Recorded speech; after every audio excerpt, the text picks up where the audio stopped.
Hello and welcome to this video where we'll go into using Streamlit to create a chatbot. In order to do this, we will use an API. So we will be using OpenAI's API, but we won't use it directly. Instead, we will use it through a service called Eden AI. So in Eden AI, you can connect to, you can choose, you have an API and then you can connect to several different LLMs and other AI models, which you can be used. The thing with this is that you can get started for free, which is really good for learning before you actually decide to actually build something for production. So it's good to have something to try out with. So let's move on to the browser now. So here I search, if you just search Eden AI, you will go into this page, and then you can sign in or sign up. You can sign in with Google, or you can sign up using another email. And then there's some onboarding which you will have to type in. So for example, what is your role, what do you want to do with this project, etc. What do you want to do with Eden AI? So when you have signed in, you'll get into a page like this.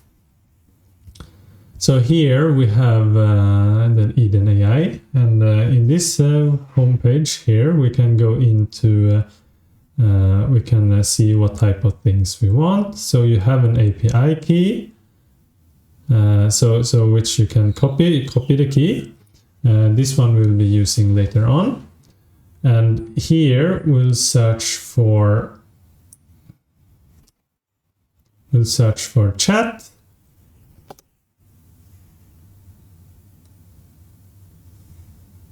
And you can see there's a chat API, and we will use this one.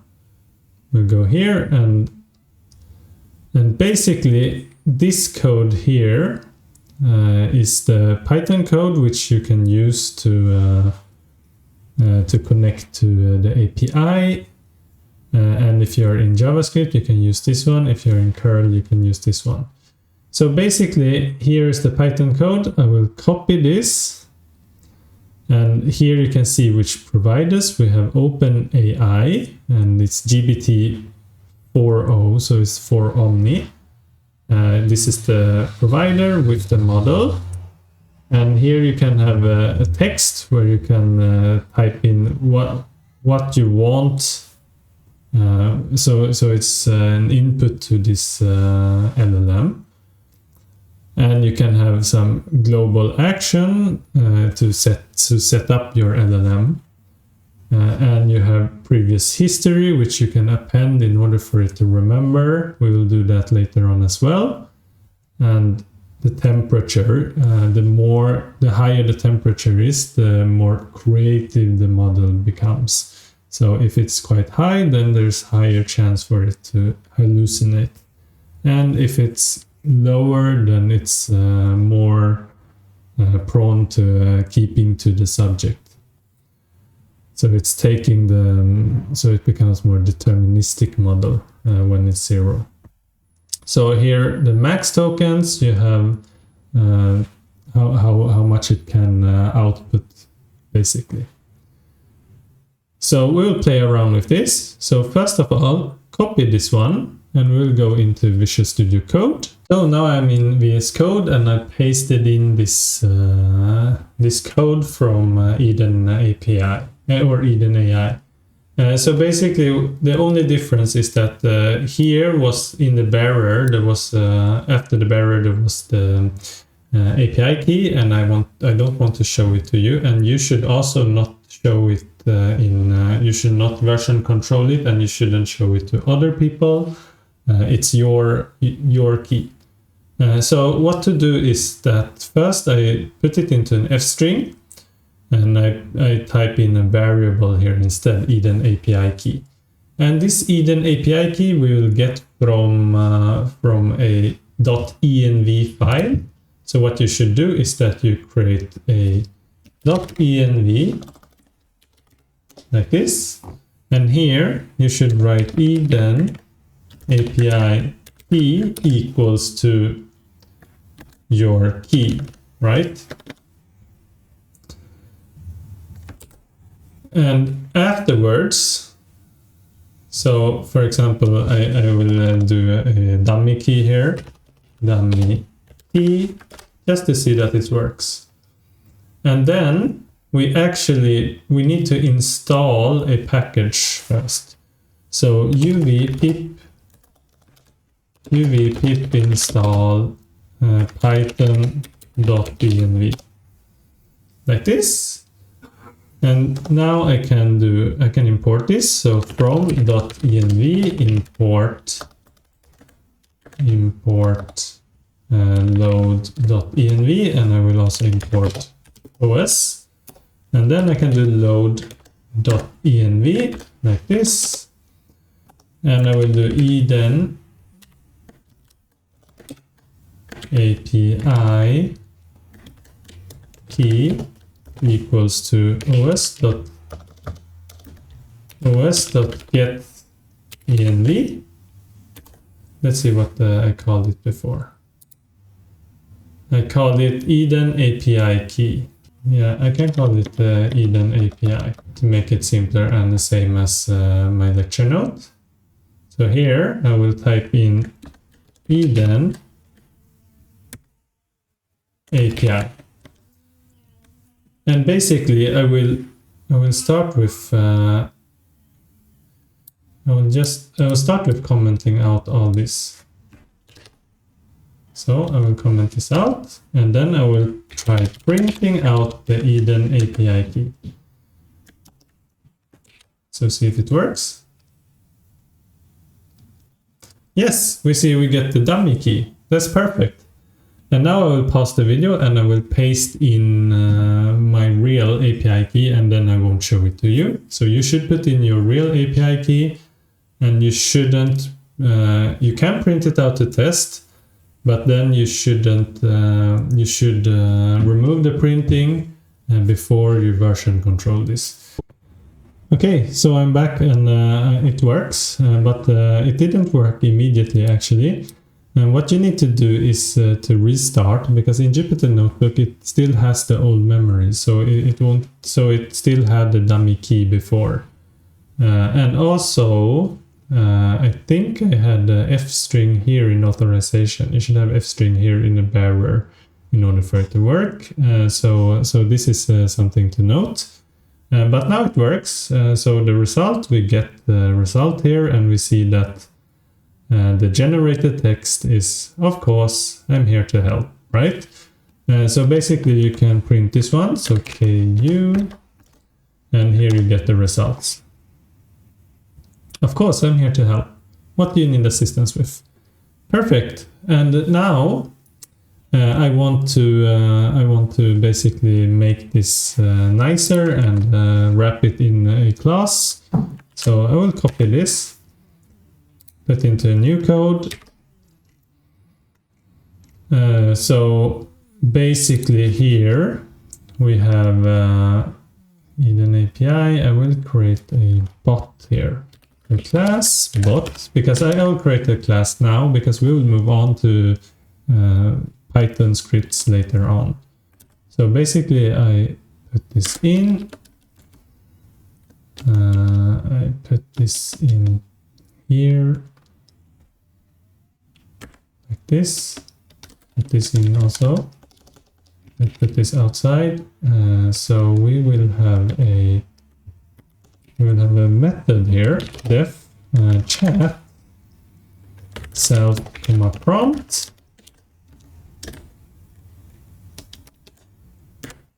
So now using this chat, I can put in a prompt. And basically this prompt should be used to send into the chatbot. So basically text here, instead of this text, I will type in prompt. And let's see, we can create a, instead of act as assistant, as chatbot global action, we'll give it some more meaningful. So basically here is a multi-line string, and I can type in something. I will just copy what I've written in my notes. So you are a teacher assistant that is quite funny and can help out with programming tasks. Don't give out the full answer. Instead, ask a question back. Your name is Robot. So this is kind of fun in Swedish, like a robot. But this means row the boat. Yeah, that's just a boring Swedish joke, I guess.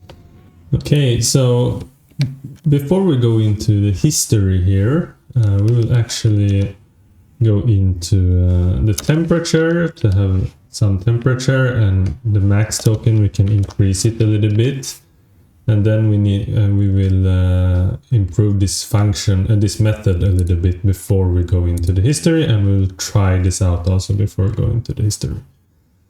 So we have a response object, and from this response object we get here, I will call it answer instead, and I will have here json.loads response.text, and I will copy this part here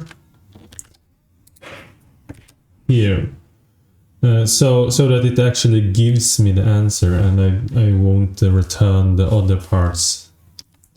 So then we do return the answer,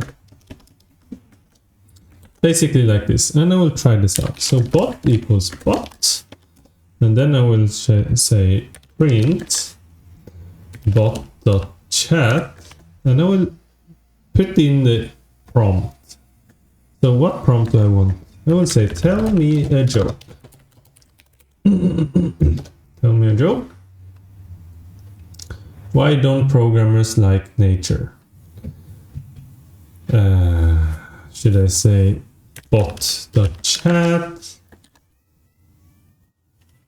Because nature is full of bugs. Haha, that's a good one. Speaking of bugs, are you dealing with a pesky bug in your code? Maybe I can help you squash it. What's the issue? Let's see. I'll print. No, I will see. What's the issue you're facing? You see, it seems like it says, haha, that's a good one. So it seems like it doesn't have a memory. It doesn't understand what it has said before. It doesn't remember. So I will ask it, bot.chat, what was the first question I asked you? Oh, trying to test my memory, are you? Well, do you remember if it had anything to do with programming or perhaps my charming personality? Yes. It doesn't really have a memory. Okay, so let's try to fix that. I will copy and paste this part. Copy this and paste it here. So in order to give it a memory, we have this history here, right? Let's see, it has this history, previous history. So basically what I should do is I will create a I will do an init here, def dunder init. So whenever we're creating this bot, it will initialize a history. So self._history. So it's an empty list, and this list it should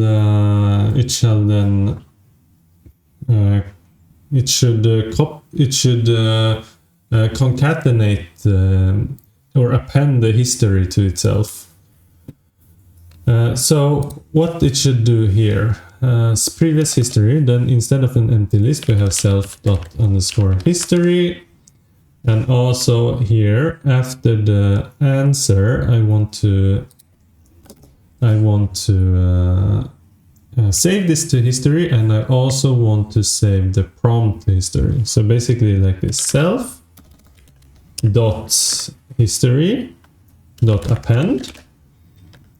So I want to append role is the user, and the user should append a message. And the message is basically the prompt, right? This is what the user has written. So this it needs, and also I will copy this one. So Shift Alt down button to copy it. So self underscore history append role, and now it's the assistant. That is the term for the bot, right? So we have the assistant, and the message here is basically the answer. And then we return the answer. So let's try this again. I'll run this one. And we see, sure thing, why don't programmers like nature? Okay, let's do similar as before. Actually, it's saying a little bit different, like sure. Sure thing, why don't programmers like nature? Before it's like, why don't programmers like nature? Yeah, we have a temperature here, so it doesn't give the same answers all the time, or same questions. So let's do similar thing here, because nature is full of bugs. Let's see how it reacts. You got it! Speaking of bugs, are you having any issues with your code that you'd like some help with? Ah, we see that it seems to remember. Okay, let's try another thing then.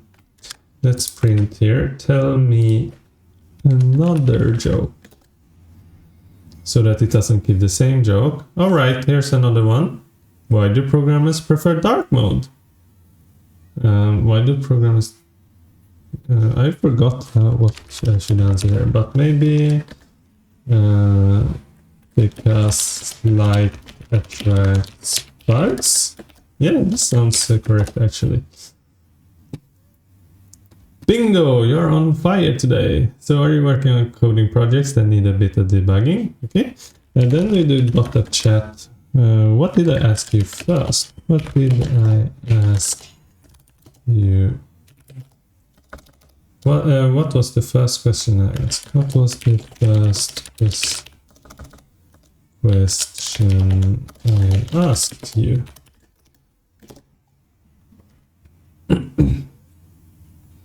You asked me to tell you a joke. Speaking of which, do you need help with any programming question or project? I'm here to assist. It seems to have a memory. Great! That is super good. Okay, let's see if we can, yeah, you can try asking something else. Let's ask something useful here. I'll copy this from the lecture note. Bot.chat. How to upload data in Streamlit and use the data as input to this chat so that we can base our discussion on it. I'll run this one. See what it types. Great question. First, let's make sure we have the basics covered. Are you familiar with how to set up a basic Streamlit app and how to use file upload functionality in Streamlit? Okay, I'll just copy here. And have this. So it's basically asking a question back, because that was the global action that I wanted it to have, right? Yes, I have set up a Streamlit app with some basic functionality. See what it says. Awesome, so the next step is to use Streamlit's file uploader to allow users to upload data. Do you know how to use SD file uploader to let users upload their files? Okay, let's assume I don't know that. No, I don't know how to use the file uploader. Can you please assist here. So it's asking questions back, right? So now if you ask a few times, it will give the answer. Sure thing, you can use the ST file uploader function to upload files. Here's a hint to get you started. Okay, great. So here we've gotten something that might work. I'm not sure. We can test it out if we want. So basically, so here we have tested out our bot, and it seems to work. And we will use this code and put it into our Streamlit app in the next video. Thank you.